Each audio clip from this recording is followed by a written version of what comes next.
esos principales hallazgos de este informe que quienes tuvimos la oportunidad de leerlo y de revisarlo, pues encontramos y nos damos cuenta de toda la gravedad de lo que vieron estas 252 venezolanos en El Salvador.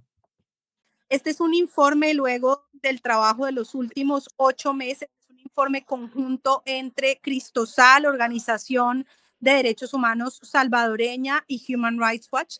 Es el producto de 200 entrevistas, incluyendo 150 familiares, allegados, los distintos abogados que nos ayudaron a entender qué había pasado en Estados Unidos y en el momento de envío hacia El Salvador. Nos pudimos también poner en comunicación una vez se dio el envío de estas personas de vuelta a Venezuela con 40 de las personas que habían estado detenidas en el SECOT. Pudimos encontrar, en primer lugar, y el informe los detalla, que estas personas no eran, como estableció el gobierno Trump, criminales. Tan solo el 3% de ellos habían sido condenados por delitos violentos en Estados Unidos. De ninguna manera eran terroristas, no encontramos ninguna evidencia de vinculación con redes de crimen organizado. Muy por el contrario, como es evidente para ustedes, estos eran venezolanos que habían migrado buscando reconstruir su proyecto de vida. En al menos 62 de los casos habían iniciado ya su proceso de asilo en Estados Unidos, incluso habían pasado su entrevista de miedo creíble. Pudimos documentar que al menos en 19 casos estas personas habían sido perseguidas previamente en Venezuela con casos de detenciones arbitrarias, un caso incluso muy grave de una tortura en Venezuela antes de la decisión de migrar, es decir, estas personas, entre personas que efectivamente tenían todas las razones para buscar protección internacional.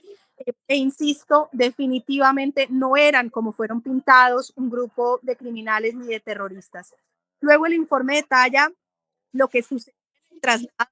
Ustedes recordarán, estas personas, no hubo una respuesta por parte del gobierno de Estados Unidos ni de El Salvador de quiénes eran, en qué circunstancias estuvieron. Muy por el contrario, fueron mantenidos durante casi 4 meses en un régimen total de incomunicación, sin poder dar información a abogados ni a familiares. Nunca el gobierno de El Salvador ni de Estados Unidos corroboró el listado que fue filtrado por medios de comunicación, con lo cual siempre había la especulación de si eran ellos o faltaban otras personas.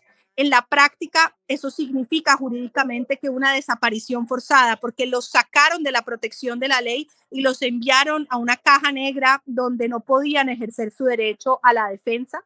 Hubo además ahí una violación de la Convención contra la Tortura que establece el principio de no refoulement, de que no puede haber una devolución a un país migrante pueda sufrir actos de tortura. Y era muy claro que el gobierno de Estados Unidos tenía todas las alertas para saber que si los enviaba a El Salvador podían ser torturados. Recordemos que Cristosal, Human Rights Watch, muchas otras organizaciones veníamos insistiendo de antes que había tortura en las cárceles de El Salvador, pero además el propio informe del Departamento de Estados Unidos de 2023 había señalado que había condiciones de riesgo para la vida en el sistema carcelario salvadoreño e incluso había documentado casos de tortura.